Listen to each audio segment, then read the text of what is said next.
The member from Kingston and the Islands. Thank you, Mr. Speaker. My question is for the Minister of Children and Youth Services.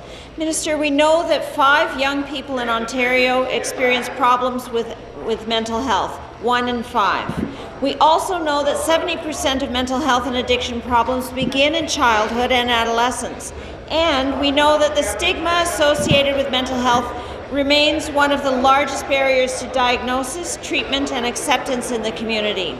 Agencies across the province like Addiction and Mental Health Services, KFL&A, and Pathways for Children and Youth in my community of Kingston and the Islands provide important mental health and social services. We know how important community-based programs are. Minister, as this week is Children and Youth Mental Health Week, can you please update the House on the work being done by your ministry to support children and youth with the mental health challenges that they face? Thank you. Minister of Children and Youth Services. Thank you, Speaker. I want to thank the member from Kingston and the Islands for this very important question during Children's Mental Health Week. And as the Minister of Children and Youth, I'm very committed to the mental health and well-being of children and youth in our province. Ontario's mental health and addiction strategy is making a real difference across the province.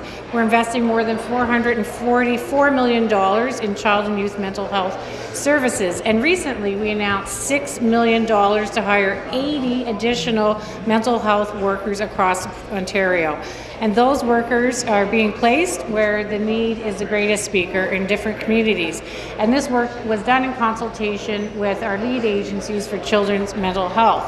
Mr. Speaker, on Children's Mental Health Week, I want to reiterate our commitment and I believe the commitment of everyone in this House to support youth and support them reach their full potential. Thank you. Supplementary. Thank you, Minister, for that answer. I'm pleased to hear that the significant investments have been made. In my own riding of Kingston and the Islands, I was delighted to announce that at Pathways for Children and Youth that a new mental health worker will be hired to work specifically with LGBTQ youth experiencing mental health illnesses. This is something that the Kingston community identified as a need, and now that need is being addressed. We know that the sooner we help young people, the more likely they are to participate actively in school, lead healthy lives, and continue to contribute to their communities. For this reason, Mr. Speaker, I ask you, through you to the Minister of Youth, Children and Youth Services, can you please tell this House about these mental health and addiction workers and how that makes a difference? Thank you, Minister.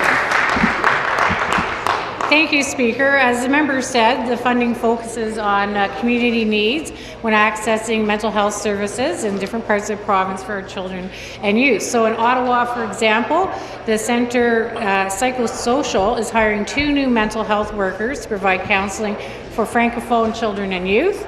And in and around Thunder Bay, there's a mobile response unit being developed to respond to children and youth in distress in rural communities.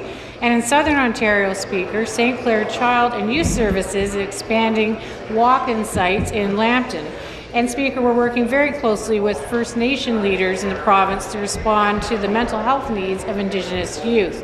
And with our ongoing support and the partnerships of many community groups, our government will continue to work to help all young people in our great province reach their full potential. Thank you, Speaker.